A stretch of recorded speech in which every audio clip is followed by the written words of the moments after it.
Hey, Tim Hushon here. Does dry weather have you concerned? Now's the time to check out our nitrogen model. Developed at Cornell University years and years ago, the research and testing that went behind that to power this tool continues still to this day. And as new research becomes available, the model gets adjusted. We are now in our 8th season utilizing this tool.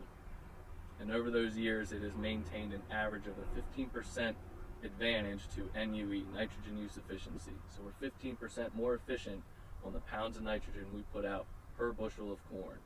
And looking over the last 2 years respectively, there's been an advantage of following the model rate over what the grower traditionally wants to apply by about $15.80 an acre and $20.60 an acre.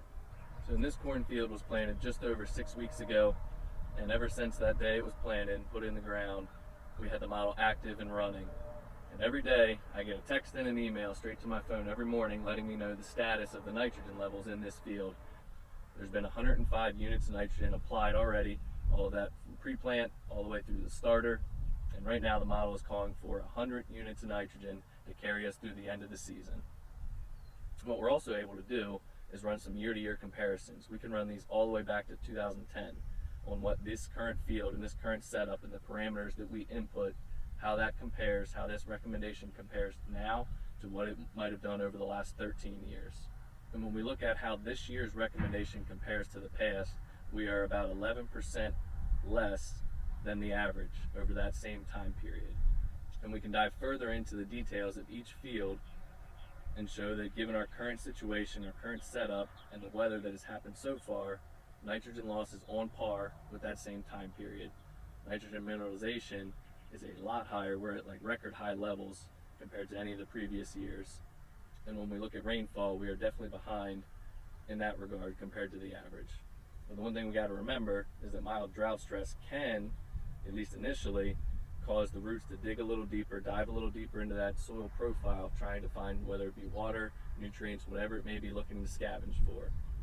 And one of the good things is the model is currently showing us, because of our rate of nitrogen pre, our 105 units already out, there is a lot of that still sitting in that top 12 inches that is available to the plant.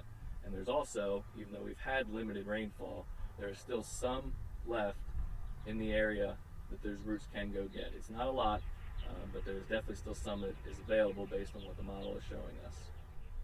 So when we think about this model, this in-season nitrogen recommendation tool that we have available, it's driven by our land management, our soil reports, our crop info, any and all nitrogen and manure that was applied, cover crops, whatever it may be, and then we can tie that all in with what weather patterns have happened so far this year, what is projected, while it's also looking back over the last 30-35 years to see what kind of track we are on.